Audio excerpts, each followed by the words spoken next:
आज नेक्स्ट जो स्टेप रहेगा आरडीएनए टेक्नोलॉजी में जेल इलेक्ट्रोफोरेसिस के बाद, वो है हमारे पास कि जो जेल इलेक्ट्रोफोरेसिस में हमने एक अपना डिजायर्ड जीन को सेपरेट कर लिया था एग्रोस जेल का यूज करके, अब हमने उस एक डिजायर्ड जीन की मल्टीपल कॉपीज जनरेट करनी है। ठीक है, इस बात को थोड़ा ध्यान रखना है आपने कि जो मैंने बात अभी बोली है कि पीसीआर में जो है वो क्या होता है, हम एम्प्लीफिकेशन ऑफ डीएनए करते हैं, डीएनए की एम्प्लीफिकेशन करते हैं। डायरेक्ट क्वेश्चन आता है बोर्ड में कि पीसीआर का यूज कहां किया जाता है, एम्प्लीफिकेशन ऑफ डीएनए ये किस टेक्निक के द्वारा की जाती है, तो वो टेक्निक है पीसीआर। और पीसीआर की फुल फॉर्म भी आती है डायरेक्ट करने की, वो चली जाती है कि PCR stand for polymerase chain reaction, है ना। पूरा का पूरा जो है मैकेनिज्म इसके नाम में ही है कि एक रिएक्शन होगा, ठीक है, और रिएक्शन चेन में होगा, और जिस एंजाइम को हम यूज करेंगे वो पॉलीमरेज है। और पॉलीमरेज आपके लिए कोई नई चीज नहीं है, रेप्लिकेशन से पढ़ते आ रहे हैं आप, डीएनए पॉलीमरेज, आरएनए पॉलीमरेज क्या काम करते हैं, अब आपके माइंड में वो चीज आ गई होगी। किस डायरेक्शन में काम करते हैं, मैंने कहा था कि डायरेक्शन बड़ी स्पेसिफिक है इनकी, बड़ी इंपॉर्टेंट है इनकी। इसी की वजह से जो है वो डीएनए के रेप्लिकेशन में लैगिंग और लीडिंग स्ट्रैंड बनते हैं, ओकाज़की फ्रेगमेंट बनते हैं, डायरेक्शन स्पेसिफिक होने की वजह से। तो वो रिकॉल कर लेना चाहिए आपको। तो इसके ऊपर भी आता है डायरेक्ट कि PCR stand for polymerase chain reaction, कि एक ऐसी रिएक्शन है जो चेन में होगी और जिस एंजाइम का यूज करेंगे वो पॉलीमरेज है। क्लियर है। किसने इसको डिस्कवर या इस टेक्निक को जो है वो हमें प्रोवाइड करवाया था, वो थे हमारे पास कैरेम्युलिस। ये साइंटिस्ट थे जिन्होंने इस टेक्निक को जो है वो डेवलप किया था। ठीक है, इसका एप्लीकेशन बड़ी वास्ट है, डीएनए फिंगरप्रिंटिंग में इसका यूज होता है, हम पहले पढ़ चुके हैं इनका। जीन्स में कोई म्यूटेशन आई है, देखो अब हमने इतनी मतलब मल्टीपल कॉपीज जनरेट करनी है पीसीआर में किसी भी डीएनए की, तो मल्टीपल कॉपीज जो है वो जब हमारे पास होगी तो हम उसमें कौन सा जीन म्यूटेशन हो गई है किस जीन में, वो आइडेंटिफाई करना आसान है और उसको डायग्नोज करना आसान है। तो ऐसी जो है इसकी बहुत सारी एप्लीकेशंस है जहां पे पीसीआर यूज किया जा सकता है, डायग्नोज में यूज किया जा सकता है, कैंसर सेल को डिटेक्ट करने में यूज किया जा सकता है, एड्स को डिटेक्ट करने में जो है डायग्नोज में इसका यूज किया जाता है। तो ये सारी चीजें हमने पहले ऑलरेडी पढ़ ली हैं। नेक्स्ट हमारे पास क्या है, हमारे पास कि जो पीसीआर है जिसमें एम्प्लीफिकेशन ऑफ डीएनए रहती है, इसमें मल्टीपल कॉपीज जनरेट करते हैं हम अपने डिजायर जीन की। लेकिन मल्टीपल कॉपीज तो हम वेक्टर के साथ लगा के अपने जीन को होस्ट सेल में पहुंचा के भी तो करवा सकते हैं, वो भी तो मल्टीपल कॉपीज जनरेट करनी है हमने। नहीं समझ में आया, हमने वेक्टर लिया, एक डबल स्टैंडर्ड होता है, उसके साथ अपना डिजायर्ड जीन लगा दिया, ठीक है। इसको हमने होस्ट सेल के अंदर इंट्रोड्यूस करवा दिया, इसका एंजाइम यूज करके इसने डिवाइड करना शुरू कर दिया, तो ये मल्टीपल कॉपीज ही नहीं बना रहा इधर बैठ के भी, आए ना बात समझ में। तो एक तो तरीका हमारे पास ये है मल्टीपल कॉपी जनरेट करने का अपने डिजायर जीन की, या तो हम पीसीआर जो बाद में टेक्निक इवॉल्व हुई है उसका यूज करते हैं अब डायरेक्ट मल्टीपल कॉपी जनरेट करने के लिए। क्लियर है, और उससे डिजायर प्रोडक्ट हम निकाल लेते हैं। इतनी बात समझ में आ गई आपको। तो यही टेक्निक हमने पढ़नी है कि कौन कौन से स्टेप होते हैं और किस किस स्टेप में जो है वो क्या होता है जिसकी वजह से हम जो है वो डीएनए की जो है वो मल्टीपल कॉपीज जनरेट कर लेते हैं, और कितनी बार ये साइकिल रन करवाना पड़ेगा हमें, ये हम इसमें पढ़ेंगे। इतना क्लियर है कि PCR stand for polymerase chain reaction discovered by Kary Mullis. Direct question आता है कि पीसीआर किसने डिस्कवर करा था, बोर्ड में तो डायरेक्ट ही पूछते हैं क्वेश्चन, कैरीम्युलिस। आई बात सही में 1983, इतना स्पेसिफिक नहीं होता है बोर्ड। करते क्या है इसमें, amplification of DNA multiple copies generate करते हैं हम इसमें डीएनए की। आई बात सही में। अब अगर हम बात कर लेते हैं इसके मैकेनिज्म की, मैकेनिज्म ऑफ पीसीआर कि क्या मैकेनिज्म रहता है, तो ये मैकेनिज्म जो है वो इसका 3 स्टेप में चलता है, यही आपने बढ़िया करके समझ लेना है इसको। पहला स्टेप आता है हमारे पास डीनेचुरेशन। पहला स्टेप क्या है हमारे पास, डीनेचुरेशन है। अब अगर हमने डीएनए की कॉपीज बनानी है, ये हमारे पास डीएनए है ना, सीधा स्टैंड बना रहा हूं मैं, ये हमारे पास डीएनए है, ये हाइड्रोजन बॉन्ड से जुड़ा हुआ है, ये 5 प्राइम है, 3 प्राइम, 3 प्राइम से 5 प्राइम। अगर हमने इसकी मल्टीपल कॉपीज जनरेट करनी है तो हमें पहले इसको अलग करना पड़ना, दोनों स्टैंड्स को अलग करना पड़ना, ताकि दो नई स्टैंड बने हमारे पास जो टेम्पलेट स्टैंड की तरह काम करें और टेम्पलेट स्टैंड के सामने कॉम्प्लीमेंट्री स्टैंड बन जाए। ये हमने ऑलरेडी पहले पढ़ चुका है। तो हमने क्या करना है, पहले इसको अलग करना है। तो अलग करने का प्रोसेस आता है डीनेचुरेशन में। तो अलग करने के लिए हम क्या करते हैं, इसमें टेम्परेचर जो है वो प्रोवाइड करते हैं 94 डिग्री सेल्सियस जो है वो टेम्परेचर पे जो है वो हीट करते हैं इस डीएनए को।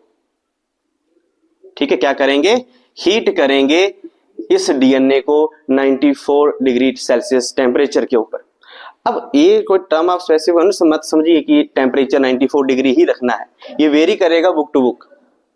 ठीक है, तो अगर मैं बोल दूं 90 से 96 डिग्री सेल्सियस, तो इसके बीच की जो जितनी भी आपकी अगर ऑप्शन में दे रखी होंगी चीज तो वो ठीक करनी।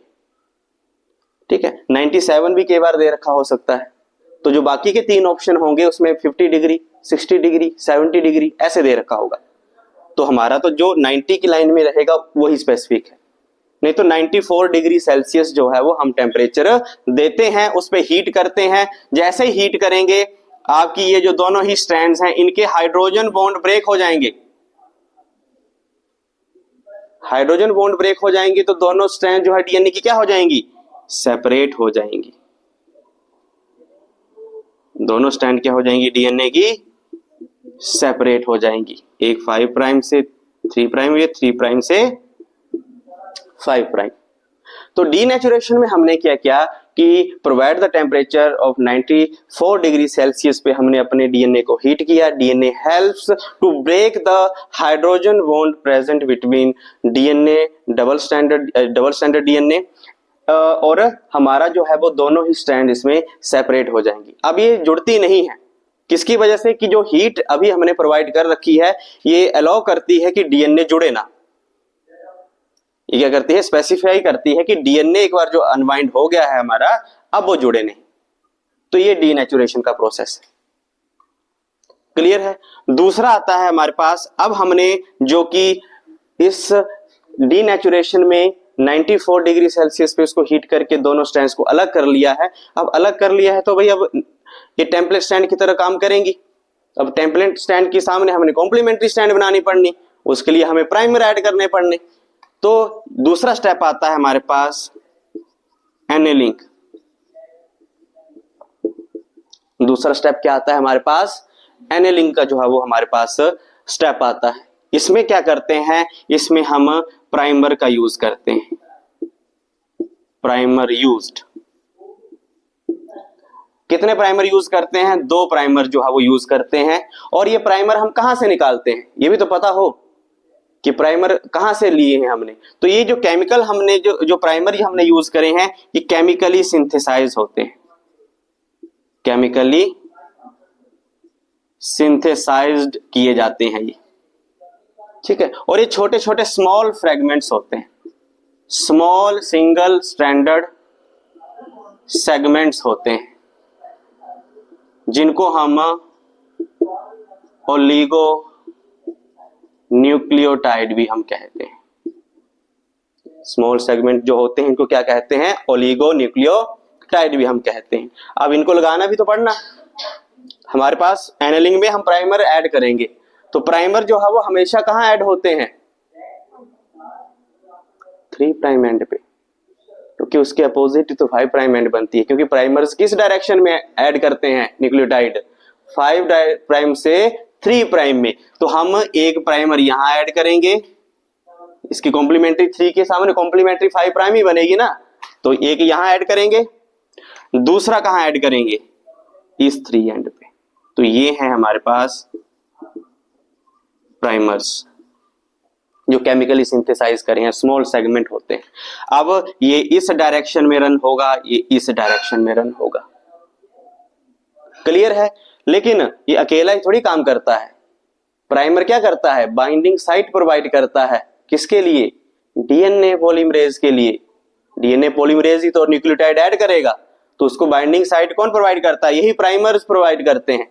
तो जो अब डीएनए पॉलीमरेज, अब इसमें टेम्परेचर याद रखना है। एनेलिंग में टेम्परेचर हम कम रखते हैं, डीनेचुरेशन में टेम्परेचर बहुत हाई रहता है, एकदम से हम टेम्परेचर कम कर देते हैं। कितना? इसमें टेम्परेचर रहता है 50 degree Celsius to 60 degree Celsius के बीच में, इतना टेम्परेचर डाउन कर देते हैं। क्लियर है? नेक्स्ट जो स्टेप रहता है हमारे पास वो है तीसरा, जिसको हम कहते हैं एक्सटेंशन।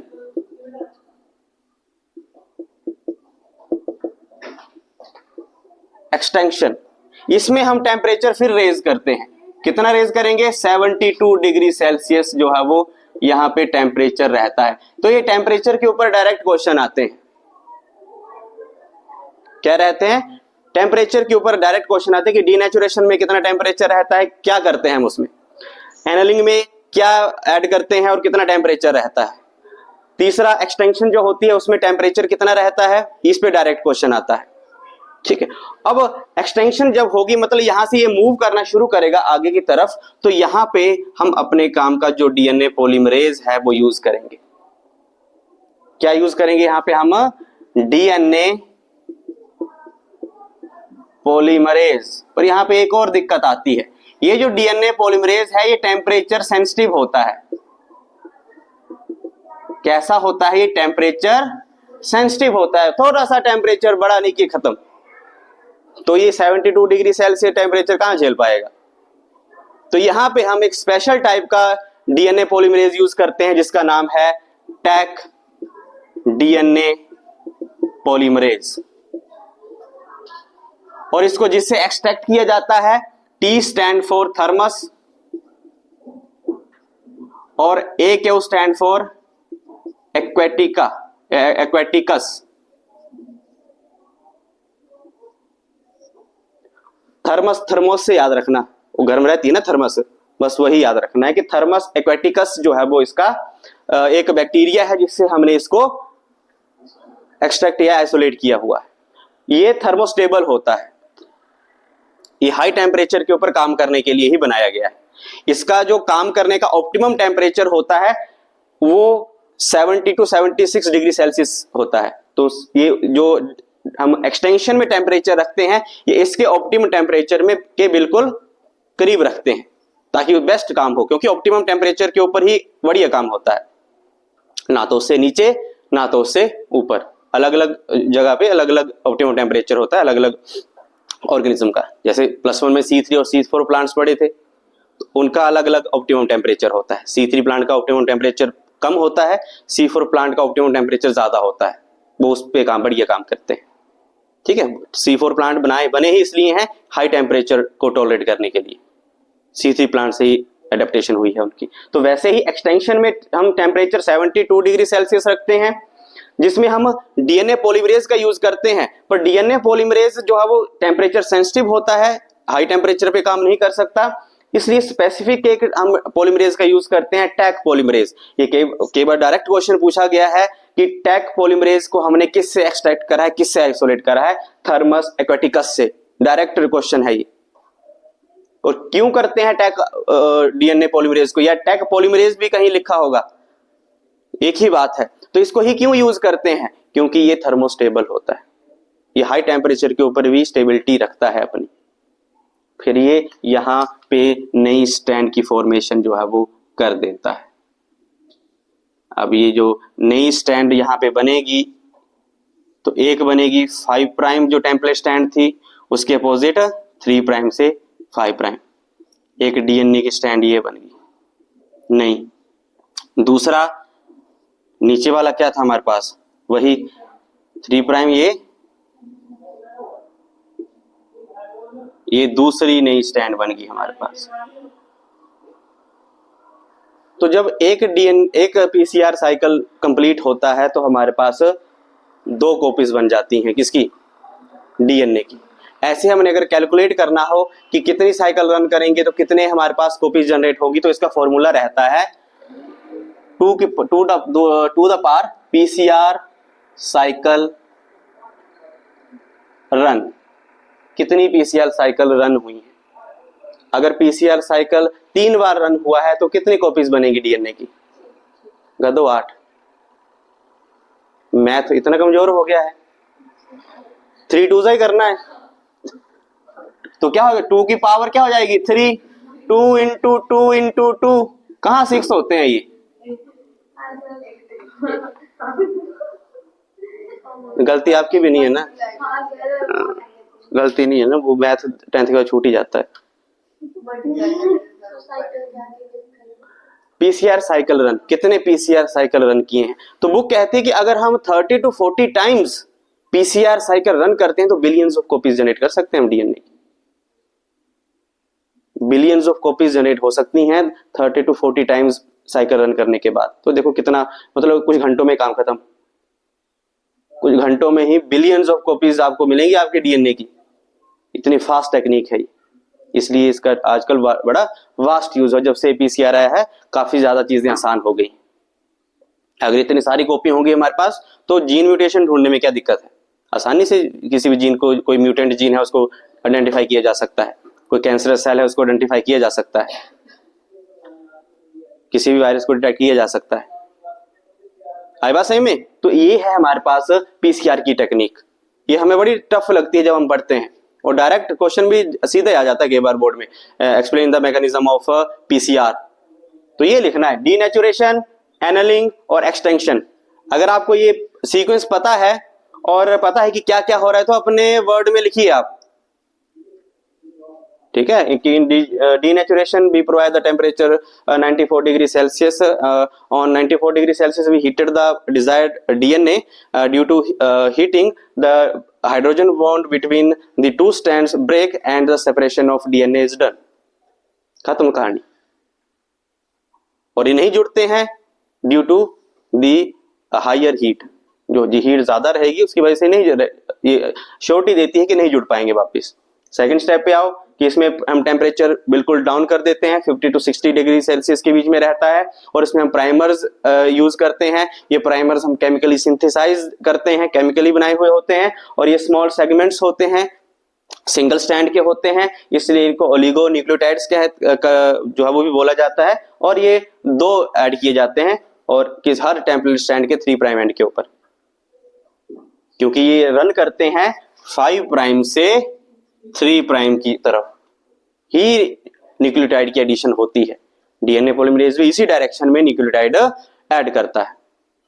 ये चीजें हमने पहले पढ़ चुके हैं। उसके बाद एक्सटेंशन है, ठीक है, मतलब डीएनए प्राइमर ऐड कर दिया है, डीएनए पॉलीमरेज ऐड करवाना है तो टेम्परेचर फिर हाई कर देते हैं, कितना 72 डिग्री सेल्सियस। अब डीएनए पॉलीमरेज जो कि टेम्परेचर सेंसिटिव है वो यहाँ काम नहीं करेगा, तो स्पेशल टाइप का एक पॉलीमरेज यूज करते हैं, टैक पॉलीमरेज। टैक पॉलीमरेज जिससे हम निकालते हैं, एक्सट्रैक्ट करते हैं, उसको नाम है थर्मस एक्वेटिकस। ना एक्वेटिक हम क्यों यूज करते हैं? पानी के लिए, तो थर्मस में पानी, बस हिंदी में याद रख लो, थर्मस में पानी, थर्मस थर्मस पानी, एक्वेटिका। पर उस टाइम पे एक्वेटिका याद भी नहीं आएगा ना, वाटर ही आएगा याद। पर अगर थर्मोस याद रह जाएगी तो कम से कम उधर टिक तो कराएंगे, हाँ भाई थर्मस एक ही में होगी थर्मस, ठीक है। तो ये याद रखना है आपने, फिर हमारे पास ये कॉपीज जनरेट होगी। ऐसे हम अगर पीसीआर साइकिल वापस रन करवाते रहेंगे तो हमारे पास डिजायर्ड डीएनए की मल्टीपल कॉपीज जनरेट होती रहेंगी। PCR done. अब हम बात करेंगे वेक्टर की। इसलिए लास्ट में पढ़ाया गया है, लास्ट में टॉपिक रखा गया है कि ये काम तो हम पीसीआर से भी कर सकते हैं जो काम वेक्टर कर रहे हैं। ये काम जो वेक्टर कर रहे हैं तो हम अब पीसीआर से भी करवा सकते हैं, लेकिन ये 1983 के करीब जो है वो ये डिस्कवर हुई थी टेक्निक, लेकिन उससे पहले भी तो काम होते थे। तो ये हमने पढ़ लिया है इसमें, ठीक है। अगर हम अब बात कर लेते हैं वेक्टर की, नेक्स्ट जो स्टेप रहेगा हमारा वो है vectors. Vectors are also called gene taxi, इसको कहते हैं। क्या काम होता है? It help in the introduction of desired DNA into the host cell। इसमें ये हेल्प करता है। अब इसकी क्या खासियत होती है, ये सेल्फ रेप्लिकेटिंग होता है, सेल्फ रेप्लिकेटिंग होता है, अपने आप से रेगुलेट करता है, डबल स्टैंडर्ड रहता है ये, है ना, डबल स्टैंडर्ड डीएनए ही होता है, डबल स्टैंडर्ड रहता है बात समझ में। तो ये इसकी वजह से हम वेक्टर्स को एज ए जीन टैक्सी जो है वो यूज करते हैं, ठीक है। और इसकी क्या खासियत होती है वो भी हम पढ़ेंगे कि अगर एक वेक्टर हम यूज कर रहे हैं तो उसमें क्या क्या होना चाहिए जिसकी वजह से हम उसको एज ए वेक्टर यूज कर रहे हैं। तो सबसे पहले ये तो है ही है कि सेल्फ रेप्लिकेटिंग प्रॉपर्टी हो उसमें, वो डबल स्टैंडर्ड होता है, तो उसके कैरेक्टरिस्टिक फीचर्स हैं। अब क्या है, पहला फीचर इसका वो है ORI, इसको कहते हैं ओरिजिन ऑफ रेप्लिकेशन, ये डायरेक्ट फुल फॉर्म आती है, ORI स्टैंड फॉर, ठीक है। तो ये ऐसा सीक्वेंस होता है, it is a sequence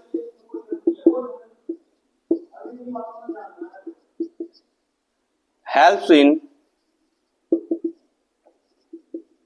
DNA replication, या एक ऐसा सीक्वेंस होता है जहां पे इनिशिएशन होती है, initiation of a replication start होती है।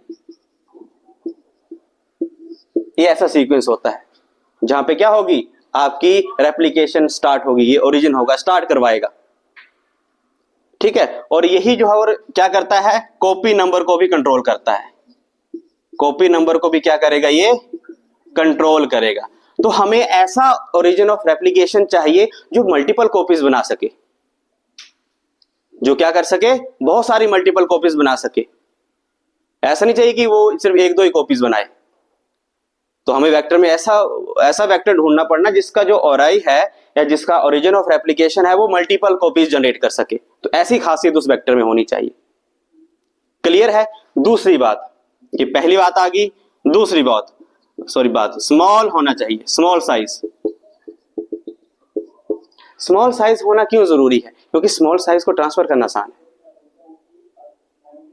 जितना हमारे पास वेक्टर स्मॉल साइज का होगा उसको ट्रांसफर करना होस्ट सेल में हमारे लिए उतना ही आसान है, इसलिए स्मॉल साइज का होना जरूरी है।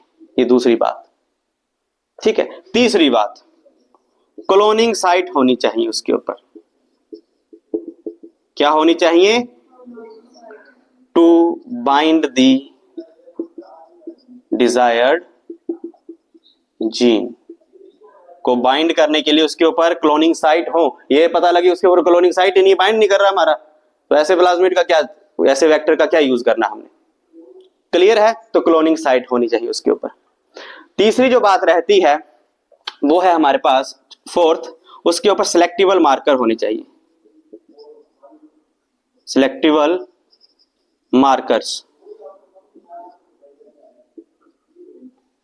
जो वेक्टर होता है उसके ऊपर सिलेक्टिबल मार्कर होने चाहिए। अब ये सिलेक्टिबल मार्कर होते क्या हैं, ठीक है। जो हमारे पास एक वेक्टर रहता है उसके ऊपर दो स्पेसिफिक जीन्स होते हैं जो एंटीबायोटिक रेजिस्टेंस जीन होते हैं, यही जो है वो सिलेक्टिबल मार्कर की तरह काम करते हैं। इतना क्लियर है कि क्या फीचर होने चाहिए, सेल्फ रेप्लिकेटिंग होना चाहिए, वो डबल स्टैंडर्ड तो होता ही है, मैंने बता दिया कि प्लाज्मिड जो हम यूज करते हैं वो डबल स्टैंडर्ड होता है, क्वेश्चन डायरेक्ट बनता है, और एक्स्ट्रा क्रोमोसोमल डीएनए होता है वो प्रोकैरियोट में। और आईओ होना चाहिए उसके पास, स्मॉल साइज का होना चाहिए, क्लोनिंग साइट होनी चाहिए, सिलेक्टिबल मार्कर होने चाहिए। इसके ऊपर हम बात करते हैं कि सिलेक्टिबल मार्कर किस तरीके से काम करते हैं, ठीक है। इसमें हमें है ना, वेक्टर में मोस्ट कॉमन जो वेक्टर यूज करते हैं वो प्लाज्मिड यूज करते हैं। क्या यूज करते हैं, प्लाज्मिड यूज करते हैं। लेकिन हमने आर्टिफिशियली सिंथेसाइज भी जो है वो वेक्टर करा हुआ है, उसका नाम है PBr322, is the first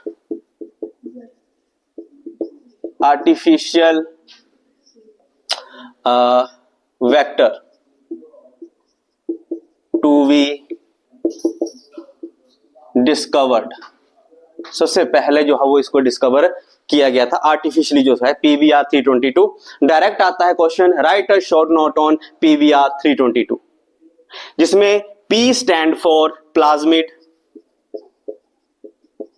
BR जो है वो नाम है साइंटिस्ट का, ठीक है,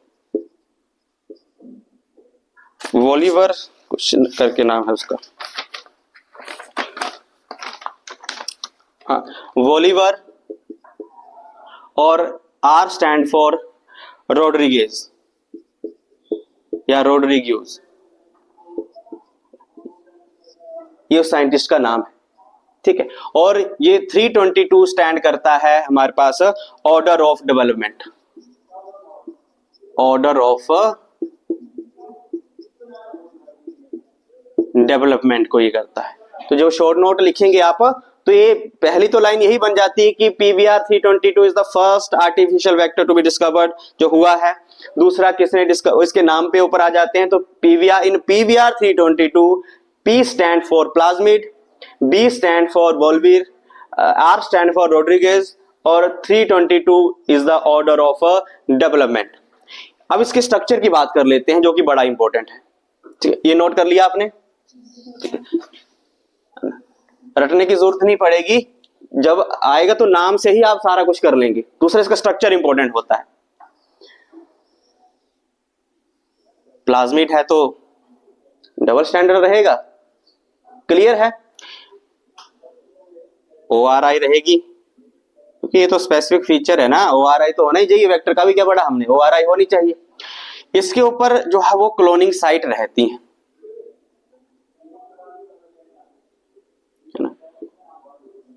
इसको कुछ ये इस तरीके से जाके आइडेंटिफाई करने में आसान है। ये वो साइट होती हैं जहां ये आपके सिलेक्टिबल मार्कर की तरह काम करते हैं। ये सिलेक्टिबल मार्कर जो है वो एम्पिसिलिन और टेट्रासाइक्लिन, ये यहाँ पे दो जीन्स रहते हैं जो इस प्लाज्मिड को या इस वेक्टर को रेजिस्टेंट प्रोवाइड करते हैं एंटीबायोटिक से, ठीक है। किन एंटीबायोटिक से? एम्पिसिलिन, AMPR लिखा है, और AMP stand for ampicillin resistance gene रहेंगे यहां पे, और जो है वो TET stand for tetra cyclin resistance gene. मतलब जब हम एम्फिसिलिन और टेट्रासाइक्लिन इसके ऊपर छिड़केंगे तो इनको कुछ फर्क ही नहीं पड़ेगा। क्यों? क्योंकि इन दो जीन्स ने इनके अगेंस्ट रेजिस्टेंस दे देनी है, ठीक है। ये जो इनको क्लोनिंग साइट भी है, जहां पे हमारा डिजायर जो है वो जाके लगेगा, ठीक है।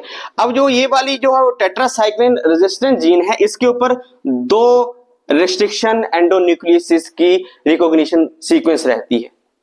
ये रहता है BAM H1 और दूसरा रहता है SAL1। ये दो रेस्ट्रिक्शन एंडोन्यूक्लियसिस एंजाइम है। अगर हम अपने डिजायर DNA को BAM H1 से काटते हैं और प्लाज्मिड को भी उसी से काटना पड़ेगा, तो वो डिजायर यहां आके झुकेगा, इस साइट पे, यहां नहीं जाएगा। यहां रिकॉग्निशन साइट अलग रिकॉग्निशन एंजाइम की है, अलग रेस्ट्रिक्शन एंजाइम की है। तो यहां पे जो रहती है रिकॉग्निशन साइट, वो रहता है पास PS1 और दूसरा रहता है PVU1। ये एम्पिसिलिन जो है वो रेजिस्टेंस जीन के ऊपर इन दो रेस्ट्रिक्ट एंजाइम की क्या रहती है, क्लोनिंग साइट रहती है। तो मतलब ये जब ये काटेंगे तो यहां चिपकेगा आके हमारा, ठीक है। इसके ऊपर ये जो जगह बचती है, ये और जो है वो रेस्ट्रिक्शन एंजाइम की यहाँ पे क्लोनिंग साइट रहती है। यहाँ पे रहता है हमारे पास HIND3 या HIND2 भी यहाँ रहेगा। उसके बाद इको R1 रहेगा और यहाँ पे रहता है हमारे पास CLA1। ये अदर रेस्ट्रिक्शन एंजाइम की साइट रहती है यहाँ पे, कि जब इको R1 काटेगा तो वो सेगमेंट यहाँ जाके जुड़ेगा, ठीक है। तो ये जो टेट्रासाइक्लिन और एम्फिसिलिन रेजिस्टेंस जीन है, यहां पे जाके हमारा जो है वो सेगमेंट लग गया है, जाके कैसे पता चलेगा? तो हम क्या करते हैं, दो सॉल्यूशन लेते हैं। एक में एम्फिसिलिन डालते हैं, दूसरे में टेट्रासाइक्लिन डालते हैं। जब हम BAM H1 से अपने डिजायर DNA को काटेंगे तो वेक्टर को उसी से काटेंगे, वो क्या बनाएगा, दोनों जुड़ के rDNA बनाएंगे। rDNA को होस्ट में हम इंसर्ट करेंगे, होस्ट को फिर इन दोनों में डालेंगे। मतलब BAM से काटा तो हमारा डिजायर जीन यहां लग गया होगा। मतलब अगर लग गया है तो उसने टेट्रासाइक्लिन से रेजिस्टेंस खो दी है, अगर लग गया है तो उसने, इसका मतलब है कि उसने यहां से टेट्रासाइक्लिन के लिए अपनी रेजिस्टेंस खो दी है।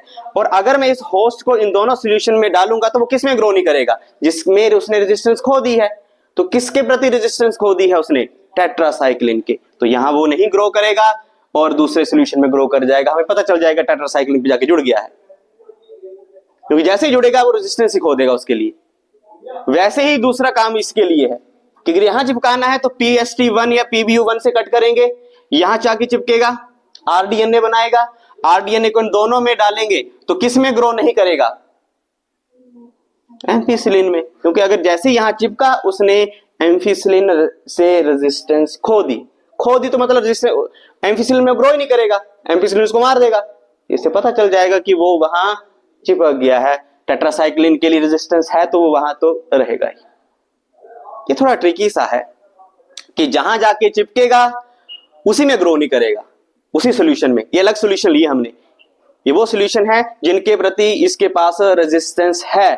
अब यहां चिपका दिया है इसने, रेजिस्टेंस ही खो दी, तो टेट्रासाइक्लिन सॉल्यूशन में जैसे ही डाला ये मर गया, एम्फिसिलिन में डाला जिंदा रह गया। पता लग गया हमें कि चिपक गया है भाई साहब, हो गया काम, डन। लेकिन इसका एक ड्रॉबैक भी है कि इसके लिए हमें 2 सॉल्यूशन एट ए टाइम चाहिए होते हैं। कुछ ऐसा हो जाए कि बस एक रंग आ जाए, रंग से पता चल जाए कि लग गया नहीं लगा, बात खत्म। कि एक रंग दे दे वो हमें, कि अगर चिपक जाए तो ये रंग दे दे, हमें इंडिकेशन मिल जाएगी। नहीं चिपका है तो ये रंग दे दे, बात खत्म। ये सॉल्यूशन कहां ढोते फिरेंगे हम, है बस सही में। तो ऐसा भी है, एक जो स्पेशल टाइप का जो है वो प्लाज्मिड है, वेक्टर है, उसका नाम है PUC1। क्लियर है? ये डायग्राम डायरेक्ट के बार तो इमेज बेस्ड क्वेश्चन भी आ रहे हैं, तो वहां पे आ सकता है, मार्क करो जी ये क्या है, इसके ऊपर किसकी क्लोनिंग साइट है, तो याद करनी पड़नी बच्चे। ये क्या है ना, यहाँ 1 लिखा होगा, ये क्या है जी, ORI की साइट है। ये क्या है जी, अच्छा ये टेट्रासाइक्लिन, अच्छा ये PBR 322 का है जी, अच्छा आया सही में। तो ऐसे अब हम दूसरे की बात करते हैं, PUC1 की, वो नहीं दे रखा है आपकी बुक में, लेकिन उसके बारे में जिक्र है, नाम भी नहीं है उसका दिया हुआ, उसका नाम भी नहीं दिया है NCERT में जो इस बार का सिलेबस है, लेकिन उसका जिक्र जरूर किया गया है। बोलते हैं कि एक स्पेशल टाइप का हम लेते हैं दूसरा PUC1, उसमें भी ORI होगा, तो सिंपल सी बात है, पता ही है हमें। एक साइड पे जो है उसकी एम्फिसिलिन रेजिस्टेंट जीन रहेगा, उसके ऊपर वही PST1 के लिए दूसरा क्या था हमारे पास, PUB1 के लिए क्लोनिंग साइट रहती है, PBU, हाँ तो वो तो याद करना पड़ना ना, ये PUC PBU ये याद करने पड़ने आपको। अब ये जो दूसरी क्लोनिंग साइट रहती है यहाँ पे, यहाँ ये रहती है LAC-Z। क्या रहती है, LAC-Z। इसी के ऊपर बहुत सारी इको R1 की क्लोनिंग साइट रहेगी, हिंद 1-2 की रहेगी, फिर BAM H1 की रहेगी, तो मतलब मल्टीपल क्लोनिंग साइट एक अलग घेरे रखता है। यहां ध्यान देने वाली बात यह है कि जो सिलेक्टिबल मार्कर होते हैं वो ये इंश्योर करते हैं कि नॉन रिकम्बिनेंट DNA ना लगे। क्योंकि नॉन रिकम्बिनेंट क्यों चाहिए, हमें तो रिकम्बिनेंट चाहिए, नया बना हुआ, पुराना सेगमेंट ही लग गया तो वो थोड़ी चाहिए हमें। तो ये सिलेक्टिबल मार्कर आइडेंटिफिकेशन करता है कि नॉन रिकम्बिनेंट DNA ना लगे, वो तो काम का ही नहीं है। नॉन रिकम्बिनेंट मतलब उसके साथ हमारा डिजायर जीन लगा ही नहीं है, तो वो किस काम का, तो ये इंश्योरिटी करता है कि रिकम्बिनेंट ही लगे। नॉन रिकम्बिनेंट को वो पहले आइडेंटिफाई कर लेते हैं और हम उसको निकाल देते हैं, फिर ये हमारी हेल्प करता है। अब यहां क्या होता है, LAC-Z क्या करता है कि जब नॉन रिकम्बिनेंट DNA इसके ऊपर लग जाता है, मतलब वेक्टर खुद ही लग जाएगा, वो कटा ही नहीं होगा, मतलब लगा ही नहीं होगा सेगमेंट, जो हमारा डिजायर जीन वाला लगा ही नहीं होगा, तो ये एक एंजाइम प्रोड्यूस कर देता है जिसका नाम है बीटा ग्लैक्टोसाइडेज। ये आपने ओपिरॉन में भी पढ़ा होगा, ठीक है। कब लगेगा, कब, जब नॉन रिकम्बिनेंट सेगमेंट जो है वो आके यहां पे लग जाएगा, तो वो एक एंजाइम सिक्रीट करेगा जिसका नाम है बीटा ग्लैक्टोसाइडेज, और ये एक कलर देगा जिसका नाम है ब्लू। तो ब्लू कलर इंडिकेट कर देगा भाई साहब काम नहीं हुआ, नॉन रिकम्बिनेंट ही लग गया है ना सान। अब जब हमारा रिकम्बिनेंट लगेगा तब, जब हमारा rDNA लगेगा तब कौन सा कलर देगा, तब बीटा गैलेक्टोसाइडेज नहीं सिक्रीट होगा, ये याद रखना। अगर ये सिक्रीट नहीं होगा तो व्हाइट कलर आएगा, फिर वो हो गया। तो ब्लू इंडिकेट करेगा कि नॉन रिकम्बिनेंट लगा है और व्हाइट इंडिकेट करेगा कि रिकम्बिनेंट लगा है। ये आसान हो गया काम हमारा। उधर कौन है ये, फिर वो तो अलग है ना उसका, उसमें 2 एम्फिसिलिन और टेट्रासाइक्लिन क्लोनिक साइट है, ये अलग तरीके का वेक्टर है। तो बोला कि वो उसमें थोड़ा है कि 2 सॉल्यूशन लेके चलो भी साथ साथ, उसमें नहीं लगेगा या लगेगा, उसके लिए हमें 2 सॉल्यूशन एट ए टाइम चाहिए, ताकि उसमें हम डाल सके भी, देख सके भी किसमें ग्रो कर रहा है किसमें नहीं कर रहा है। फिर बोला कि वो आसान तरीका बताओ, तो ये है बोलते, इसको यूज करो बोलते। जिसमें कलर आएगा ब्लू, इसका मतलब नॉन रिकम्बिनेंट लगा है, कलर आया व्हाइट मतलब रिकम्बिनेंट लगा है, और ब्लू कलर देने वाला होता है बीटा गैलेक्टोसाइडेज एंजाइम, वो तभी निकलेगा जब नॉन रिकम्बिनेंट लगता है, ठीक है। और लैगजी जो है वो यहाँ पे क्लोनिक साइट रहती है। क्लियर है? तो ये चीज आपको पता होनी, यहाँ पे वेक्टर का ट्रैक्टर खत्म हो गया। वेक्टर एक ट्रैक्टर है जो लेकर जाएगा, ये जीन टैक्सी भी कहते हैं। डायरेक्ट क्वेश्चन आता है कि vector is also known as gene taxi, ठीक है। इसकी वो भी पूछ लेते हैं कि क्या कैरेक्टरिस्टिक फीचर है एक वेक्टर के, तो वो सारे बता दिए मैंने आपको, अलग से नहीं याद करने पड़ने आपको। अब हमने ट्रांसफॉर्म करना है, लगा दिया हमने वेक्टर के साथ अपना डिजायर्ड जीन ने। अब नेक्स्ट स्टेप है ट्रांसफॉर्मेशन। क्या है? फॉर्मेशन। इसमें इंसर्ट दी वेक्टर इनटू होस्ट, इसमें अब वेक्टर को ही होस्ट में अब इंसर्ट करेंगे, ठीक है। जब वेक्टर को होस्ट में जो अब इंसर्ट करेंगे तो उसके लिए हमें सबसे पहले कॉम्पिटेंसी चाहिए, मतलब जो हमने वेक्टर के साथ अपना डिजायर जीन डाला है, होस्ट के साथ वो कॉम्पिटेंट होना चाहिए, मतलब बन जाए उसके होस्ट के साथ, होस्ट उसको अंदर ले जाए, मतलब होस्ट कुछ ऐसा करे कि आई जादू रिजेक्ट ना करे उसको, क्योंकि डीएनए हमारा जो होता है वो हाइड्रोफिलिक होता है नेचर में, प्लाज्मा मेम्ब्रेन में क्रॉस करेगा ही नहीं वो। ये कोई प्लाज्मा मेम्ब्रेन +1 वाली थोड़ी पढ़ाऊंगा मैं आपको, अब ये हाइड्रोफिलिक नेचर का होता है, तो प्लाज्मा मेम्ब्रेन उसको नहीं भी जाने दे सकती है, तो हम कॉम्पिटेंसी देनी पड़नी, उसको बोलते हैं कॉम्पिटेंसी, ठीक है। कॉम्पिटेंसी क्या है हमारे पास कि हम कुछ केमिकल्स का यूज करते हैं, उस केमिकल का नाम है कैल्शियम क्लोराइड। कैल्शियम क्लोराइड, इसका यूज करके हम कॉम्पिटेंसी बढ़ा देते हैं। कैल्शियम क्लोराइड क्या करता है? पोर साइज को, या पोर जो रहते हैं, पोर साइज इंक्रीज कर देता है होस्ट की सेल वॉल में। पोर साइज इंक्रीज हो जाएगा, सेगमेंट हमारा अंदर जाना आसान हो जाएगा। उसके लिए जिस केमिकल का यूज करते हैं वो कैल्शियम क्लोराइड, कॉम्पिटेंसी बना देता है, ठीक है। दूसरा हमारे पास अब जो जिन तरीकों से जो है वो हम इंसर्ट करेंगे अपने इस वेक्टर को, पहला आता है हमारे पास हीट शॉक मेथड, नाम से ही क्लियर है, हीट शॉक मेथड। ये जाली मेथड है। ये पहले हम जो है वो हीट करेंगे किसको? होस्ट को। ये जो होस्ट है इसको 42 डिग्री सेल्सियस पे हीट करेंगे, ठीक है। फिर ठंडा कर देंगे 5 डिग्री सेल्सियस पे, फिर हॉट करेंगे 42 डिग्री सेल्सियस पे, गर्म करेंगे एकदम से ठंडा, गर्म करेंगे एकदम से ठंडा। इस मेथड को बोलते हैं हीट शॉक मेथड। इसके थ्रू फिर हम अपना वेक्टर को इंट्रोड्यूस कर देते हैं होस्ट के अंदर, फिर मान ही जाता है वो इतने दर्द सहने के बाद, ठीक है। तो ये और ये वाला जो मेथड जहां पे यूज किया जाता है, heat shock method is used in bacteria. Bacterial cell में अपने वेक्टर को इंट्रोड्यूस करने के लिए हीट शॉक मेथड यूज किया जाता है, हर सेल के लिए अलग अलग है। तो बैक्टीरियल सेल में हीट शॉक मेथड से जो है वो इंट्रोड्यूस ट्रांसफॉर्मेशन करी जाती है, क्लियर है। दूसरा आता है माइक्रो इंजेक्शन। माइक्रो इंजेक्शन, इसमें इंजेक्शन जो है वो दे देते हैं, जिसमें जो है वो हम डायरेक्टली, ये जो हमारे पास वेक्टर है directly insert in the nucleus of host cell, directly भेज देते हैं। और इंजेक्शन जो है वो हम यूज करते हैं एनिमल सेल में। माइक्रो इंजेक्शन जो है वो एक टेक्निक ट्रांसफॉर्मेशन की किस सेल में यूज करी जाती है? एनिमल सेल में, अपना डिजायर जीन देने के लिए, वेक्टर इंट्रोड्यूस करने के लिए डायरेक्टली कर देते हैं। तीसरा रहता है biolistic and gene gun method. अब इस पे भी क्वेश्चन आता है ना। जीन गन, गन से एनिमल को नहीं मार सकते ना, मारना जुर्म है हमारी क्या मतलब है ही जुर्म। तो फिर वो प्लांट सेल में यूज करेंगे, इंजेक्शन दे सकते हैं एनिमल को हम, तो इंजेक्शन एनिमल में, और ये आएगा हमारे प्लांट सेल में।